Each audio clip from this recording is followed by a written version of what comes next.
I am Kurt Orderson. I was born in Mitchell's Plain, a dusty and windswept ghetto just outside of Cape Town. I have always wondered where my ancestors come from, and more importantly, the roots of my family name, Orderson. Join me on my journey.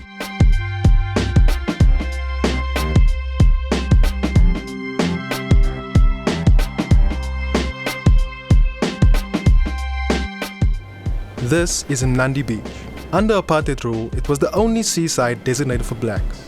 Situated on the southeast coast of the Cape Peninsula, it is right next to Strandfontein Beach, which was actually set aside for so-called colored people. For me, this label has always been an issue.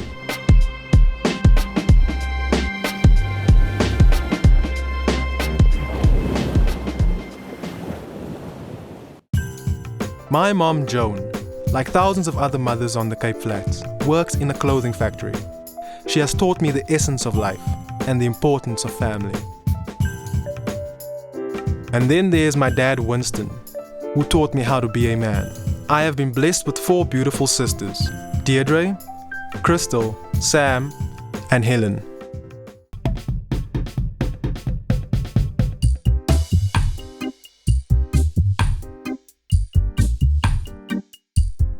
I grew up in a society where many people around me denied their African roots. Perhaps because of apartheid. When my African consciousness started, things became clearer.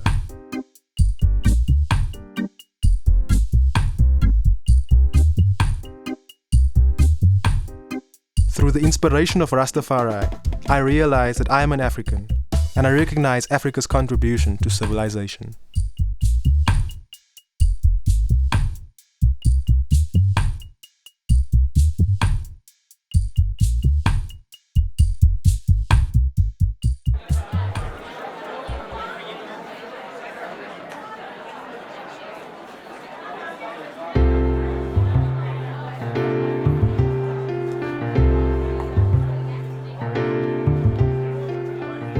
Today is the 13th of the 6th month, 2003. I'm here with my family. I haven't seen them for quite a while. So tonight I feel like bonding with them again. Tonight I feel like feeling them again. Tonight we're celebrating my grandfather's 90th birthday. This is the man we affectionately call Terra. At 90, he's still a feisty old man, and in love with Carol, a woman half his age. He is the axis of my family. We are because of him.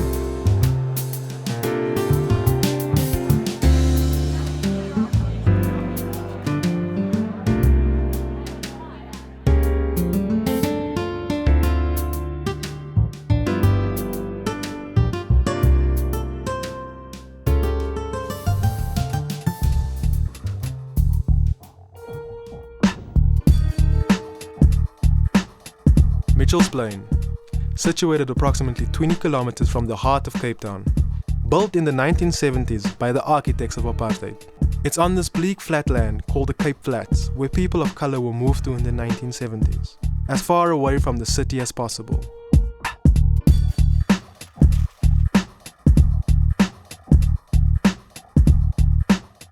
With a population close to 1 million, unemployment is high, and the community struggles with a range of social problems. Family photos always raised my curiosity about our family roots, the Ordersons. The best way to find some answers to who we are and where we come from was to get the family together. That's all. We'll be able to see nicely. Oh, okay. Yeah. Oh, yeah.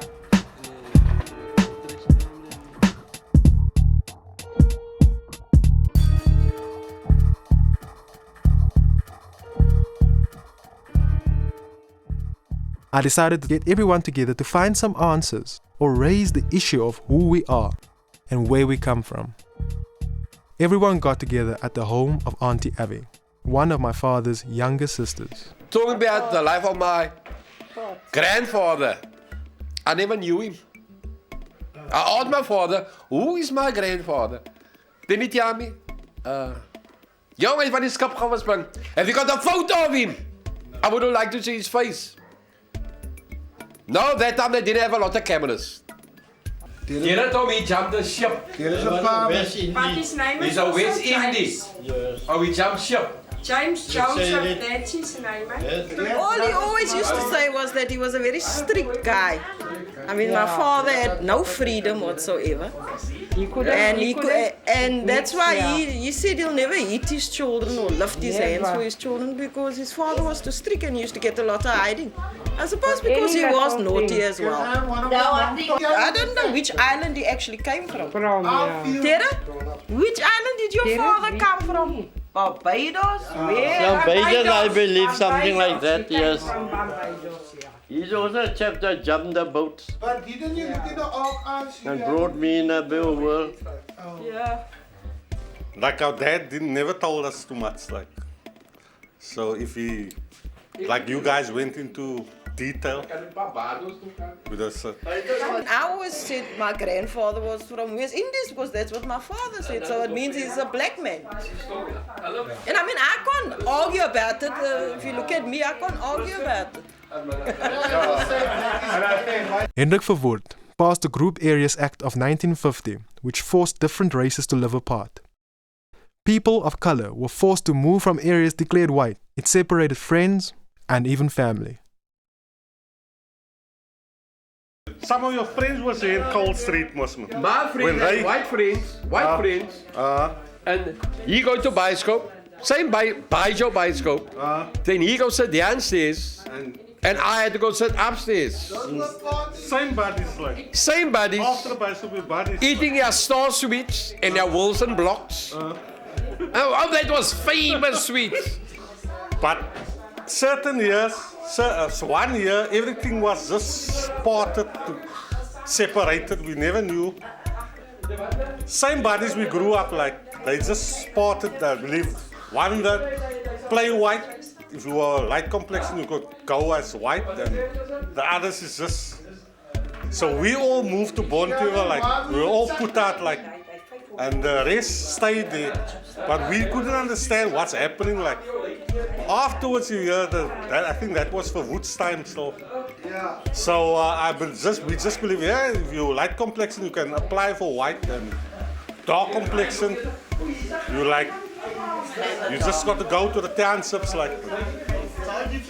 Daddy, how I missed you, my daddy. Oh, daddy. Oh, daddy. I was born in Mau. Let me see. Must be in Mowbray, yes. But my mother was what do you call it? What do you call it?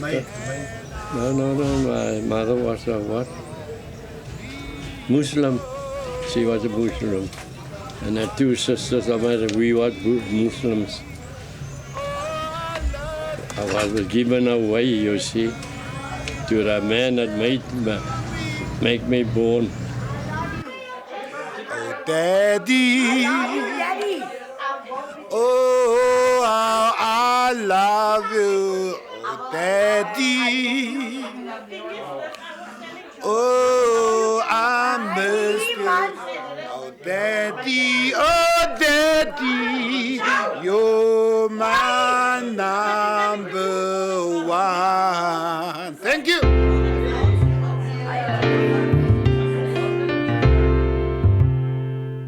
My dad took me away from that lady, what you call it, that Muslim woman. Was she not your mother? She was my mother, this woman. Something went wrong. He took me and the two sisters away from in Mowbray. And he was on a big skips like a foreman always. Wasn't it the West Indies? West Indies came from that side. They escaped, from West India. And that's the way they came to the city. When he came back there, he was on a boat, and they make a foreman of him. Something like that, on a ship. Well, they came a lot, but I know in the 66 those days, but I can't remember all those West Indies. All of them is dead. Oh, he was a real hell of a volunteer. They want to knock hell into you. Yes. Because when he comes along, that's all the chaps say, hey, there he comes. Then I must run and sit with a book on the stoop. Yes. He was short and nice and stout, you see, and dark like me, you see. Yes, but he was a hell of a windshield. Yes. Yeah, what do you remember? Yes, then I can remember water piano. Those days was piano. Oh, was just piano, and when how can I go to play, eh? And when I do something, then he tell a fucking other chap teach me, the teacher, was a teacher, piano teacher. Then he knocked me over here, now how can your fingers work? The hell of a old that, because he sit there, and the teachers is there, and I got this piano, is in the house, you see. No, he didn't worry about nobody else, he just knew a chap, some tailor man, yes, not a tailor, hair tailor, yes, and this tailor was some son, not a Santalina, some damn Santalina, something like that. That shop, and I always go to the shop, and they take me to that barber too. I just got to behave myself, that's all. See? All the people know about him as a West Indian. They just say he's a West Indian. They know how he talks English, you see.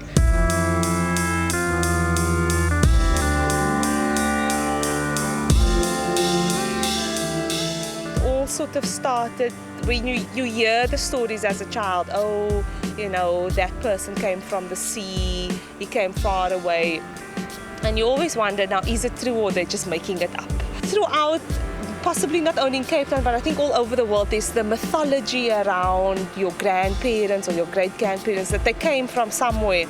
And sometimes it's the mythology that keeps you going at a time when you need to know where you are from. But then there's a moment where you wonder whether the myth is in fact truth, or will it continue to be a mythology.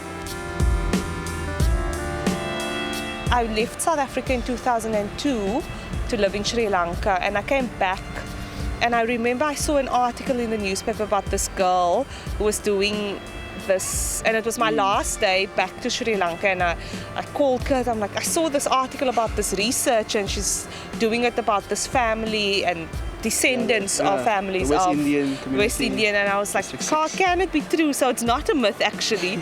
So our grandfather wasn't talking nonsense. We're actually forced to work on very large plantations. If you think, I mean, race and racism has been part and parcel of Cape Town. Now, my grandfather is a very dark of complexion man, but yet I think there's a very subtle racism about him. And I think it's partly got to do with class and forced removals. And when people have lost everything, you have to ask yourself, is it inherently racism, or is there a class perspective on it? Hence the significance of the story, not only for Cape Town, not only for South Africa, but I think a worldwide phenomenon, because there's people of color all over the world, people with a hybrid identity. And now what does it mean to be hybrid? It's to acknowledge that you have different roots. You know, that's from all over. True. And that makes Cape Town a special place.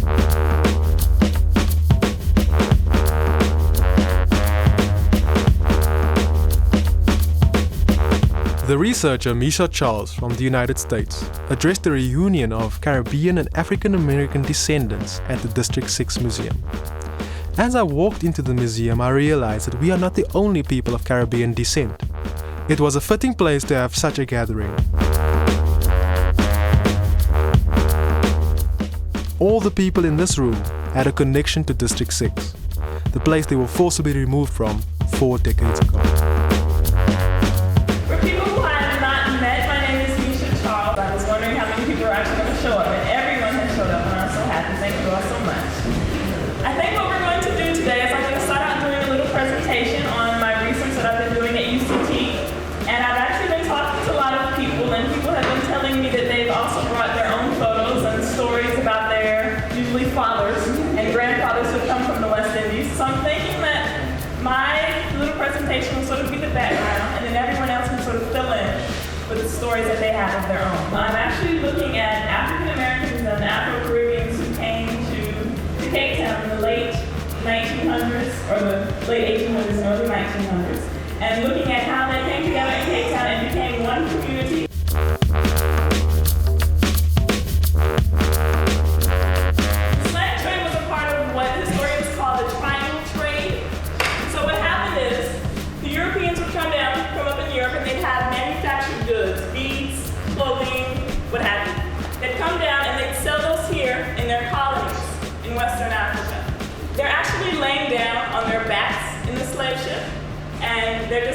they're laying next to each other, and that's how they sat for the entire journey across the Atlantic. They couldn't move to use the bathroom or the toilet. They couldn't move to eat. They didn't move to stretch. They were shackled, their wrists and their ankles. And the interesting thing about that is that most of them didn't survive. And the reason why so many were taken is because usually around 30 years old, they just died. And so they kept replenishing their slave population. Okay? Then you have some going to the U.S. up here, not as many as in the Caribbean. The slaves in the U.S., they reproduced themselves more, and they were also bred by the slave owners. So they had a more stable population in the U.S., so they didn't have to transport as many over there. Most of the slaves in the Americas, that's the U.S. and the Caribbean, were actually forced to work on very large plantations, cotton plantations, sugar plantations, tobacco plantations. Good afternoon. I'm the granddaughter of Arturo Emil Watlington. I was about 7 to 9 when he died, so I don't have much recollection of that, but what I was told by my parents and that. Then I visited, he was born in St. Thomas Islands, and I visited St. Thomas Islands 4 years ago, where we tried to complete the family tree. I'm a grandson of this gentleman. He's one of those that jumped ship here, and he was a dock worker, a caulker on the boats. I'm the baby daughter of Amos Absalom that was on the photo. And he was born in Jamaica. And I had the privilege of going to Jamaica to go and see, and I have a photo of him where he was born. But the family died, and I managed to meet his brothers that was alive, 2 brothers. I stayed with the one. And they related everything to me regarding what took place in the West Indies and how my father got to land here. But the family in Jamaica, they never knew me, I never knew them. I just took a chance and went over there and went to school and got to know all of them. So I'm very proud to be able to stand here and represent my father and the rest of the family in the West Indies. But what we must not forget, this coming together makes us realize that from Africa, they went over to the Caribbean, to the United States of America, but they came back to Africa. And I suppose they would be able to say, as the poet says, breathe there, man whose soul so dead who never to himself has said, this is my land, my native land.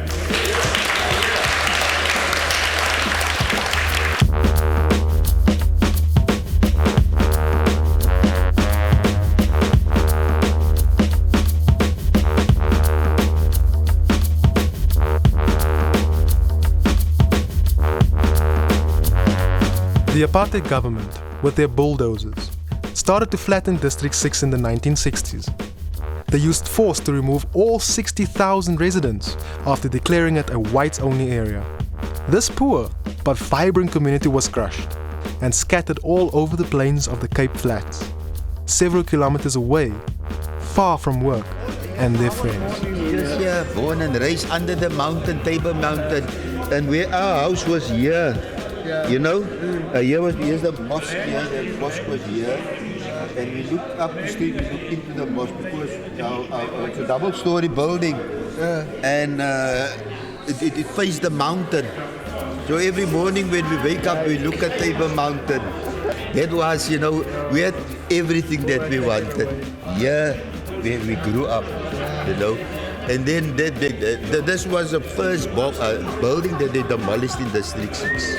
At that time, you know, children couldn't, parents they were different to what they at that time, you see. So when I really wanted to get to know my father, the old chap died, you see. They were taken, you know, asked to come because there was a shortages of sub-builders, you know, separates. From here in Cape Town? Here in Cape Town, yes, yeah. And Mispelon actually went over there, you know, and solicited them from the West Indies to come, you know, and work here, you know, in the docks. When I was over there on the island in Barbados, I spoke to one of the cabinet ministers, you know, that I had an interview with. And I related the story to him, and I also took that photo with me. Okay. And they were surprised to discover that there were so many West Indians that settled here in Cape Town. They were unaware of that. And then he told me it could be that some of them were enlisted into the British Army. Okay. Many of us, you know, to set our identities where our parents were concerned, especially our fathers. You understand? And I think there is where things, you know, didn't blossom out. That is why you have to look for your identity. It's only now that we come to look for our true identity and who we really are. And now that most of us have found our identity and we're proud of ourselves, I think from there on, you know, we can only go forward, man. So, thank you. This goes worldwide, all over the globe. Ricky, wicked. Anyway. Ooh, oh gosh, oh gosh, ooh yeah, oh gosh. To be Rasta is a serious thing. Now for them I take it for a joke. Now. To be Rasta is a serious thing. We no deal with no pork and no coke. Now. At the Cape Archives, where registers of early Cape Town are kept, I pick up the trail. I was just looking for some documents, anything that says Joseph Orderson was a real person. No pork, no coke. Yo. A Rasta man promote love, yo. A Rasta man promote unity. Rasta man promote peace, yeah. Yo, equal rights and justice. Yo, them no say Rasta man a humble man. Oh, them Rasta man a never trouble one. Yo, Rasta man a naya biggie man. Yo, we bout it. And then I found it, a death certificate stating his place of birth as Barbados, West Indies. Yo, to be Rasta is a serious thing. Yo, the whole of them a come with them pork and them cold. To be Rasta is a serious thing. Now for them I take me for a joke. Now, to be Rasta is a serious thing. We no deal with no pork and no coke. Now. Unity is strength, yeah. And unity is peace, yeah. And unity is love, yeah. That's all Rasta man I promote now. The world is indebted to us for the benefits of civilization. They stole our arts and sciences from Africa. Then why should we be ashamed of ourselves? Why should we be discouraged if somebody laughs at us today? Who's to tell what tomorrow will bring forth? Did they not laugh at Christ, Moses, Muhammad? Was there not a Carthage, Greece, and Rome? So we see and have changes every day. So pray, work, be steadfast, and be not dismayed. Because as the Jew is held together by his religion, the white races by the assumption and the unwritten law of superiority, the Mongolian by the precious tie of blood, likewise the black man must unite in one grand racial hierarchy. Our union must know no clime, no nationality. But let us all hold together in every country, in every clime, making a racial empire upon which the sun shall never set.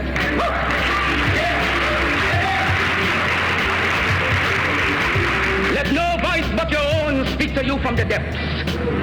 Let no influence but your own rouse you in time of peace and time of war. Here are.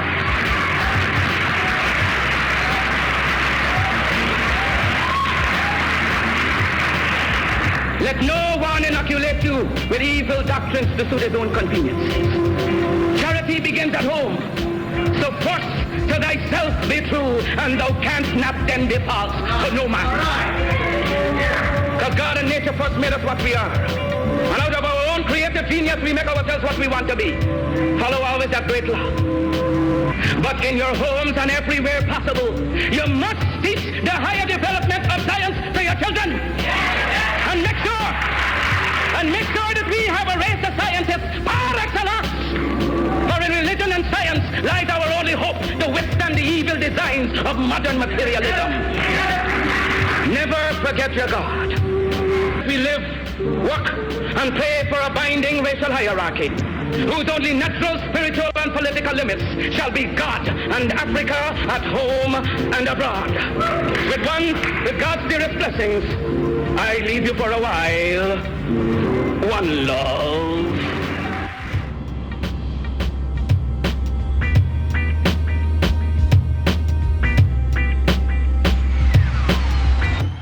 I knew that I had to get to Barbados, but I didn't have enough money for the trip.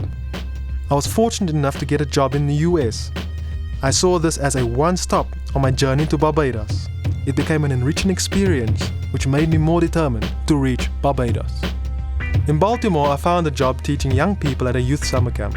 It gave me an opportunity to break some of their stereotypes of people living in Africa. And I could experience the life of Africans living in the diaspora.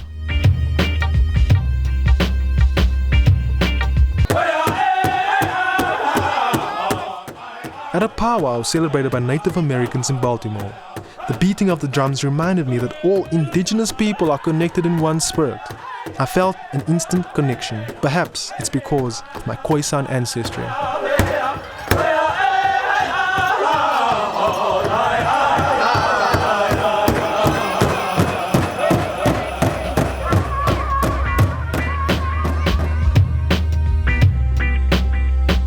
I met this brother, Jahidi, on the streets of Baltimore.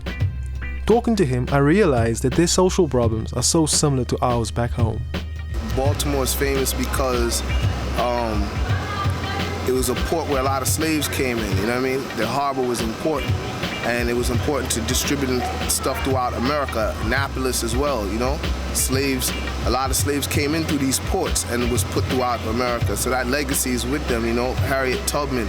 There's places you could go in Baltimore where the actual Underground Railroad is still here.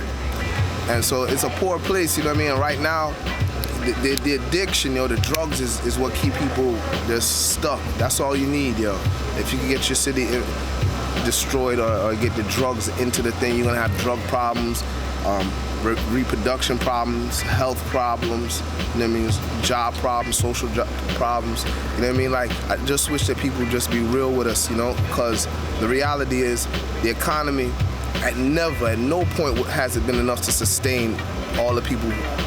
When slavery was over, there wasn't enough jobs for those people to work.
I understand the points of Garvey's unity, self-preservation, and nation building.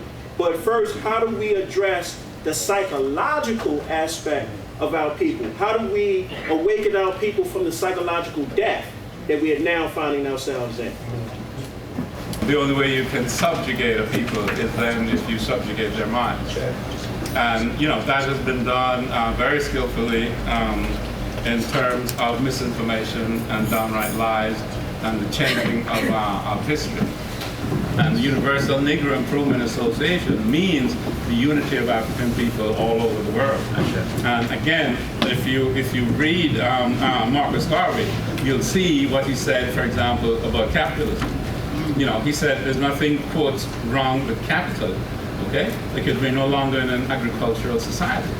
So capital is the coin of the realm, but it's how you use capital He said, and the way that capital should be used, it can be used by individuals, it can be used by corporations, it can be used by cooperatives, and it can be used by government. But government must ensure that people are not taken advantage of in terms of the use of capital. Greetings in the mighty name of the Trinity, Emperor Haile Selassie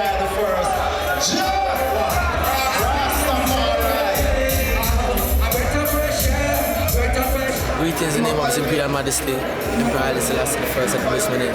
I'm Warrior King from Jamaica and African too, you know what I mean? This big up all the African people, South Africa, Gambia, Nigeria, Ethiopia, you know, all the African people, because we all are one, you know, give thanks and praise. The music that they sing is for the African. We connect the truth, the eyes and real content. Well, the King of Kings is omnipotent. Your music is all I run, no by your fence now. It's a version, will keep you skanking all day long. It's inspiring, and it will keep you strong.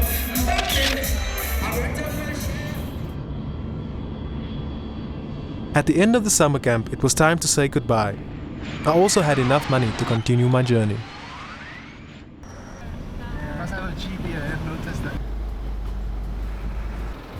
On my way, I stopped over in St. Vincent, a small island close to Barbados.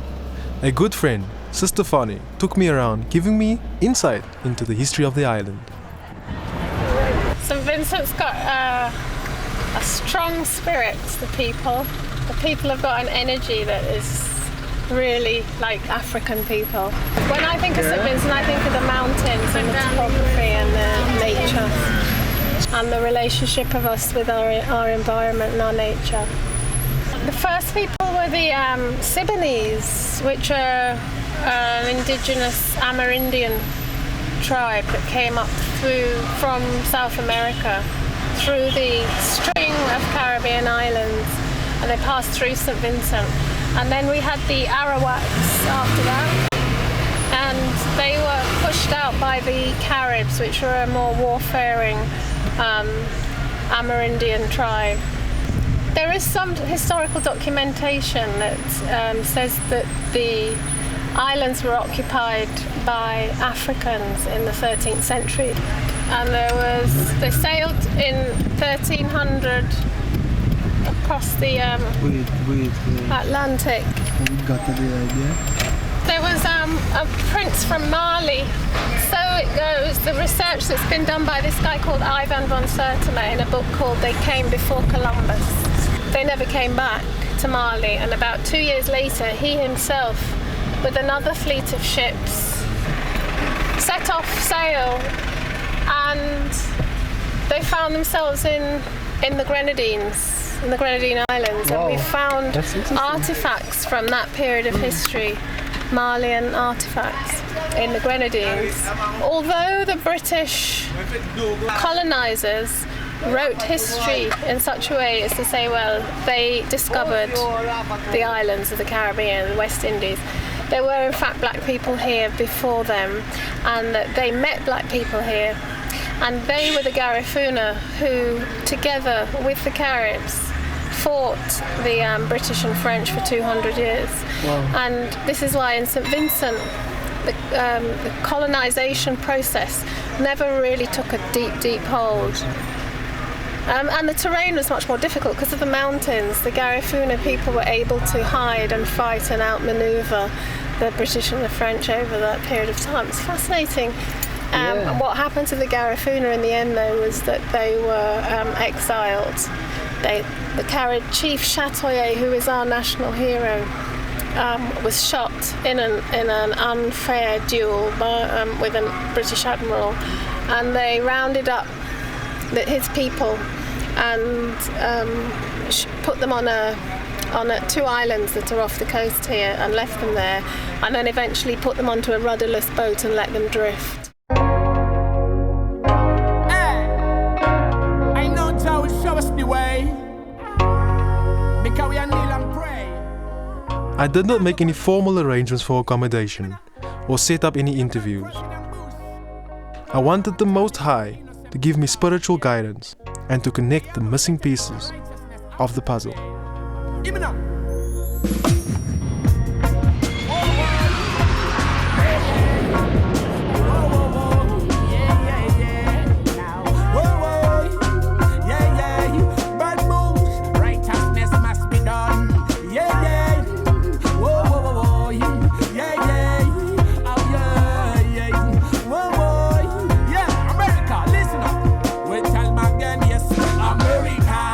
I met Rasamba on the streets and we connected instantly. Together with his wife Jalia and their 2 kids, Ivory and Chinowe, they took me into their home and their hearts. Barbados is a very Eurocentric place. Barbados is a place that really was getting teaching the knowledge, constructive thing, how to control people there. You see, and Christianity, based in it real serious, especially in its fuckery. Barbados is very Eurocentric, educated and still foolish about the culture.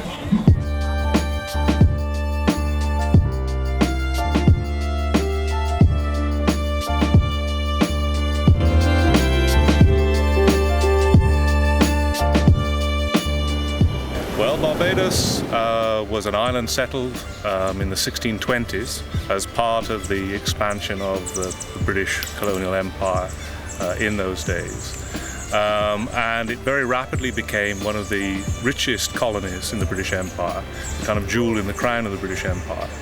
And the reason for that was that Barbados became the major sugar producer within the British Empire. And so it generated fantastic profits for the planters who settled here. And of course, those profits were generated on the backs of black slave labor from Africa.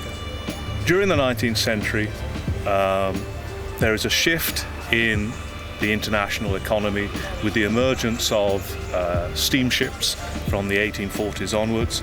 So this means as slavery comes to an end, as emancipation happens, there is suddenly a vastly increased demand for seaborne labor to do things like shoveling coal into the furnaces and so forth. So there are thousands of jobs aboard ship doing labouring work, if you like, feeding the boilers to drive the steamships.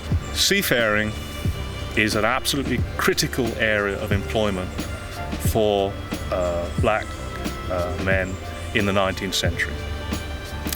The reason is that it provides one of the very few means of escaping from rural plantation society. Barbadians have been a seafaring people for as long as we can think of, from time immemorial.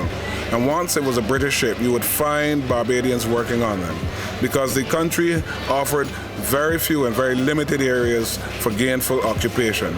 So going on an English ship, going all around the world, going through Cape Horn, around the Cape of Good Hope, that was nothing unusual for Barbadians. And so therefore Joseph Orderson was following a very proud seafaring tradition. Now the fact that he got off in, let's say, Port Elizabeth or East London or Cape Town and decided to stay, that might raise some eyebrows, because the question is, how would he have survived apartheid then or slipped through the situation? But then he spoke English, so he would have been considered somebody from England, a black man from England. So Orderson would have exchanged a racially divided and racially segregated society of Barbados for a racially divided and segregated society of South Africa. It would not have been much of a difference. And what would have been the motivation for him in such a situation is greener pastures, the opportunity to work in some other area using skills, or being a seaman or working around the docks in Port Elizabeth, as distinct from going back to Barbados and cutting sugar cane for, as we say in Barbados, next kin to nothing. So Orderson's presence in Southwest Africa is not necessarily unique, and people would never have heard about Barbados, so he probably stopped talking about Barbados and just identified himself as a black Britisher. And no cucumbers for you, cabbages. We got the cabbages local and organic. All right, you enjoy the weekend, sweetie. All right. Fireman! The struggle never stops, as you can see, you know, poor people. Right now, the poor people in Barbados getting to fight the vendors. Right now, when we here, we illegal. As Garvey didn't tell you, it's going to get dread in Barbados. They going to get real dread, and them is the times they can start getting dread, you know. No things that exposed to the rest of the world. As they say, down here is the third world, so everything we get down here is the third world. Everything we get is third world. The seeds you plant, the food with is third world, they call them third world. The sprays you use, they call them third world. Everything is third world. We tired of the third world, and we's the first world. Creation master builders, you know? So from Barbados to South Africa, it's just love, and then I can't wait for the day of repatriation, you know? Because we tired of the West. We tired. Rasta know we tired of the West, we want to go yard now. So it's just for the brothers and them is a unity, you know. The love, loyalty dwell amongst us as it is in Zion, Africa. So it's Africa, the man of the yard. Rastafari bless all the youths them, you know. Enough love to the ones them in South Africa is a strength and a blessing, you know, to have this day here. Not strength, brother. Selassie, King Rastafari is the Almighty, you know.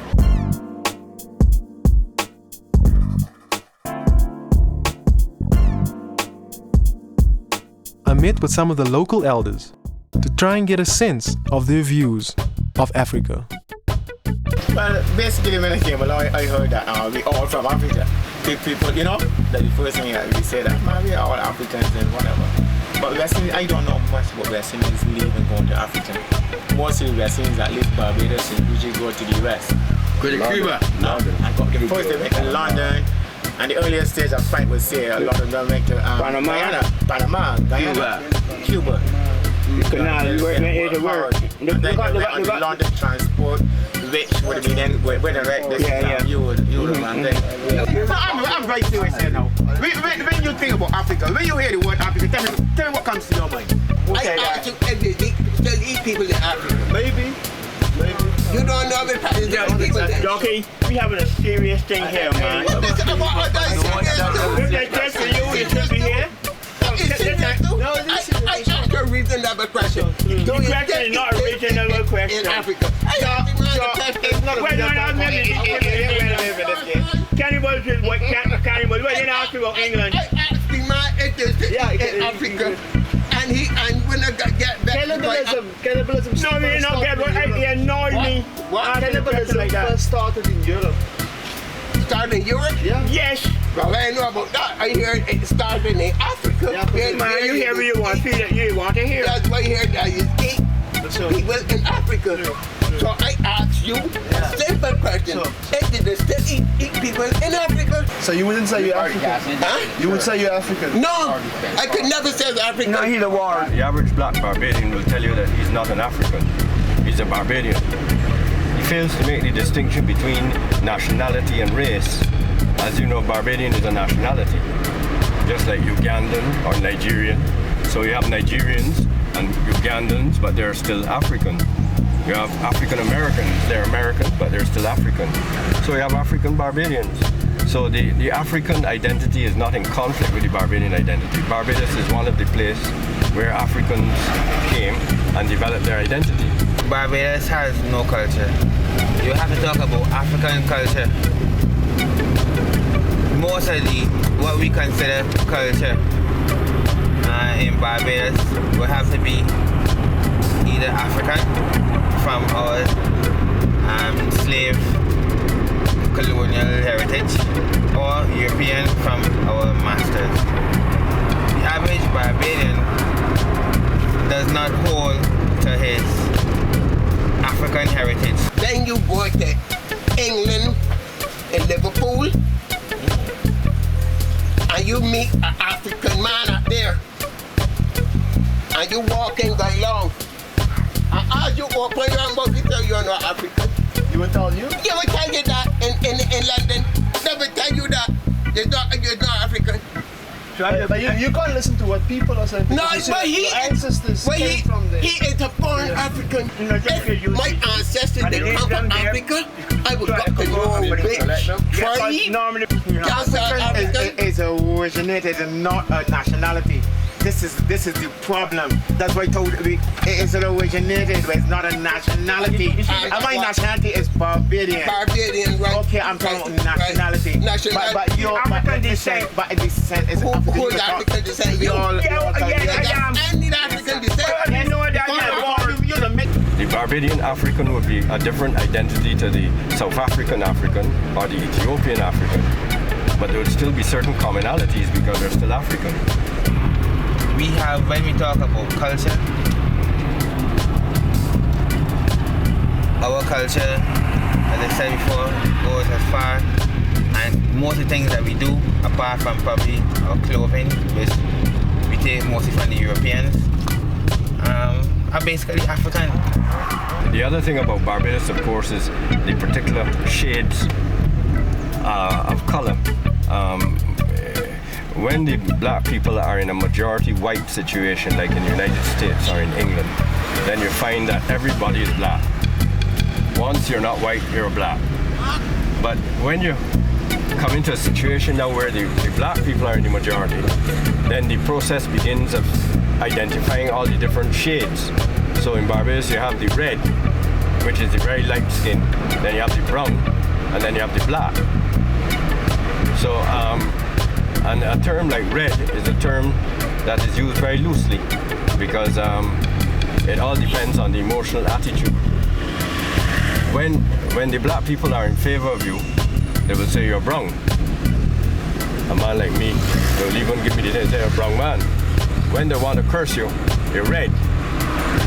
So a very elastic term that can mean many things. And in fact, any man that is darker than another, you know, don't care how you may think a man might be dark. Once a man is darker than him, it's not uncommon to hear him curse him and say, man, move your red ras from wrong head. And you might look at the man and say, but he's not red. Yeah, but he's not as dark as the man that cursing him. So, you know, race carry many different angles, you know.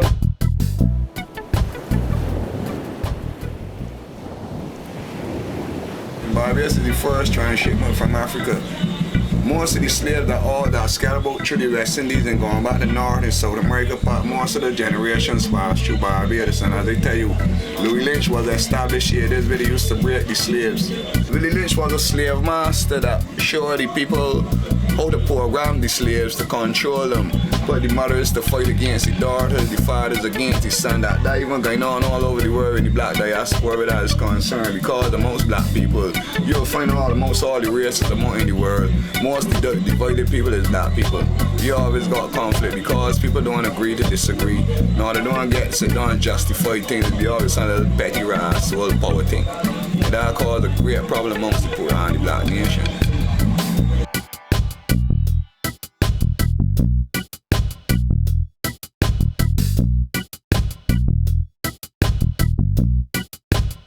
Infamous Willie Lynch is said to be a Barbadian planter who was invited to Virginia by the white planters in Virginia. And when he reached there, he found some slaves hung up on the trees, and he told them, man, you're wasting your time. This is your property. You can't kill them. The thing to do with them is to break them mentally. And Willie Lynch developed a whole strategy, a master plan for controlling and breaking a slave. You know, he said, set the light skin against the dark skin.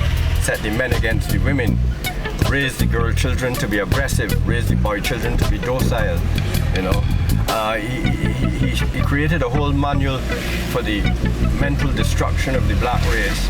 And the most significant thing he said, once you set this force in motion, they will repeat it on themselves. They will continue the process. You won't have to do anything more. This is something that will be perpetuated by the slaves themselves and the descendants of the slaves themselves. And so it has been. And I always thought it was very significant that Willie Lynch came from Barbados, because Barbados truly was the place where the master plan for slavery was perfected. South Africa is a particularly attractive place for people looking for economic opportunity at the end of the 19th century. There is the discovery of diamonds and gold, diamonds in 1867 at Kimberley, gold in the 1880s, and what that does is to transform South Africa suddenly into a huge magnet for labour and for capital. It becomes a centre of the international capitalist system because of that wealth in diamonds and gold, and it becomes a central focus for British imperialism as well. The result is that by the 1880s, 1890s, more and more ships are going to Cape Town, going to the South African ports, and taking with them waves of immigrants. Black seafarers who travel with those ships get off the ship and head for the gold fields. And the result of it is that by 1904, according to the census of the Cape, there were at least 400 West Indians living and settled in Cape Town. Now, Barbadians did not know much about South Africa or the South African system of apartheid, but what they did know about was the movement of Marcus Garvey and his lieutenants in the USA to bring to black people a consciousness about their role in history, their present situation, and their destiny. During the 1920s, the ANC goes through a process of radicalization, especially in the Cape, and especially driven by Garveyites. In this period, for example, the ANC adopts a new flag, which is based on the UNIA flag. During this period, the UNIA slogan, One God, One Aim, One Destiny, is adopted as the ANC slogan in Cape Town. And so you can see very directly there is a Garveyite influence on the ANC. The experience of the African people mirrors that of our people in Haiti, in the other parts of the Caribbean, in Jamaica, in Barbados, etc. So the African Barbadian view of Africa is changing and changing for the better.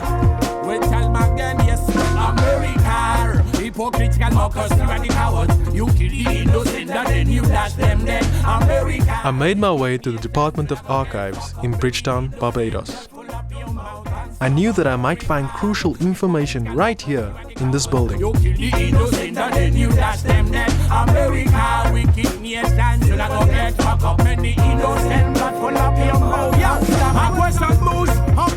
After a long search, I found proof of the birth of my great-grandfather, Joseph Nathaniel Orderson, born 1870. My journey now intensifies. I was excited by the prospects of meeting other Ordersons, families that could be my blood relatives.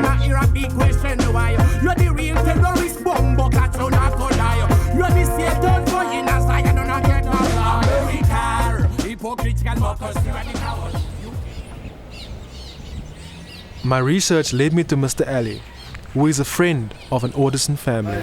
Hi. Yeah, nice meeting you too. It's very important for you to be able to trace your family background, because in that way you get to understand and see a bigger picture of how you are today, where you came from, what probably were their customs then. I was on holiday about 3 weeks ago, and during that time I went to the archives to find out about my family's history, you know, the family tree. Yeah. So after I'm an Aline, and my mother is an Aline, and my father is also an Aline. Okay. And the Alines that I know of arrived from St. Philip, the parish of St. Philip. Okay. I heard about the Ordersons when I was a youngster. I heard some of the Ordersons had left there and gone up Kendall Hill or somewhere up there. But we got some old people that's still in this area that hasn't been anywhere, and they'll be able to probably, you know, give you more enlightenment on the thing, because the Ordersons, they actually move out to the area. But you ever heard of a plantation called Orderson? There is a plantation in St. Philip near Orderson. Yeah, right. That's been going to Bushy Park. Right? Which part? And that is where I believe the name comes from, because all of our foreparents were named after the owners of plantations. After slavery, a lot of people then come up from the plantations and start to get their own houses and so. And there's where we find ourselves in districts. You find you in a district and find nearly everybody in that district is family.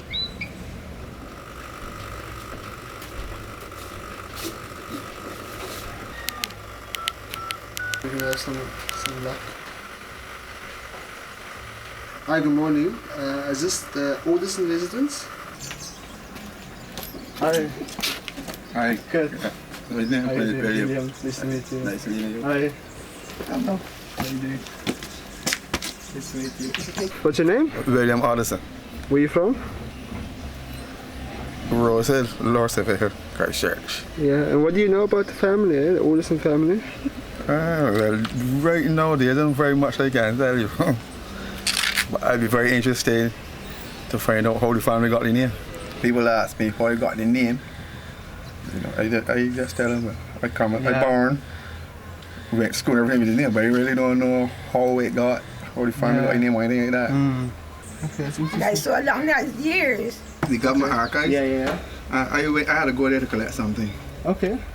For some reason, they said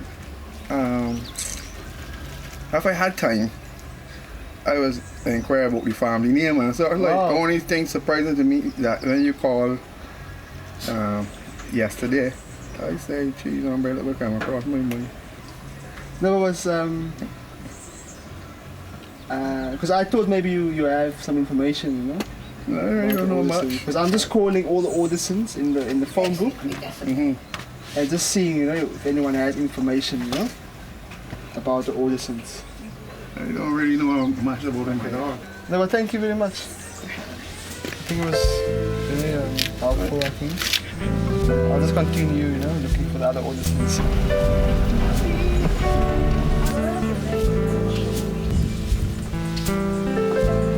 Hi. Is there anything you know about the Ordersons at the state in Barbados? But you see, the news say that Ordersons are not originated from Barbados. Right. Where did they go from? I think my grand from Bahamas or something like that. Sure. But it's like all the Ordersons that live here, they're not much. All of us are related. So this is me. Yeah. On the other page is Double D. Yeah? Yeah. Oh yeah, there's another one. But this is my sister. This is our house. I think I've spoken to her. This is my sister. This is our house. This one is our house. You smoking to this one. Let me say Anna. This is Anna. She's my cousin ex-wife. My mother niece. Okay. She got that name by marriage. This then is ex-wife? Oh yeah, this guy is from Africa. You saw him in the paper? Yeah, but I didn't know right, but that's okay. So I was just trying to get some information for this guy, but I didn't know. Right? He's from Africa. Sharian is, she's my cousin. She's my cousin's wife. Yeah. Well, I remember my uncle was saying that Ordersons didn't come from, like, we're not originally Bajans, because everybody's asked me where we get this name from. Right. It was time to go home, and I had to say goodbye to the Ordersons. It wasn't important that they were not blood family, or that they did not know the history of their ancestry. We are all one family. We are Africans scattered all over the world. And what keeps us connected is the natural mystic which blows through the air.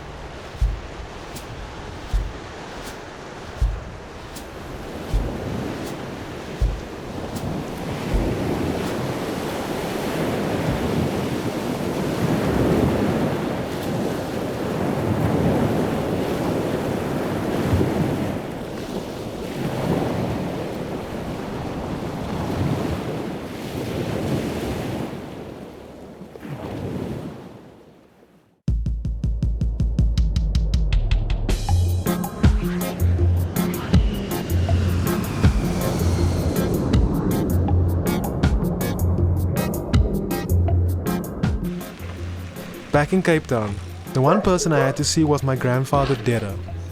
He has never been to Barbados, but I made that journey for him.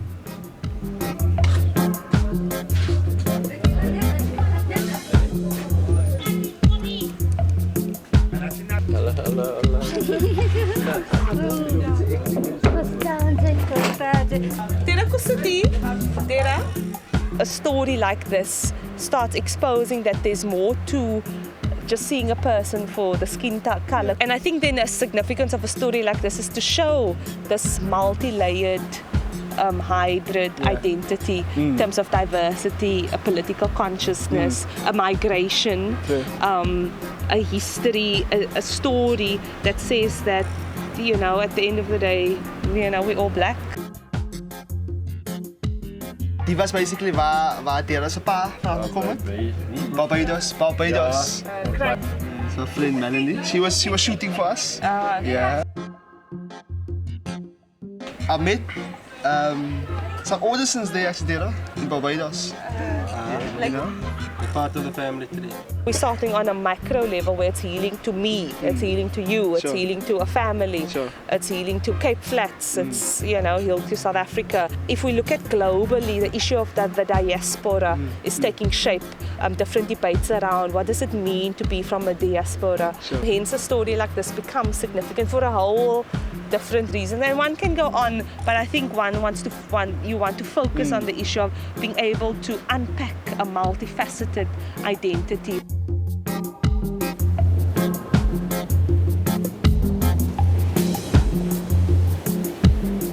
We do not have a picture of our great-grandfather Joseph Orderson, and though none of us really know what he looked like, we have proved his existence. He lives in our memories and in us.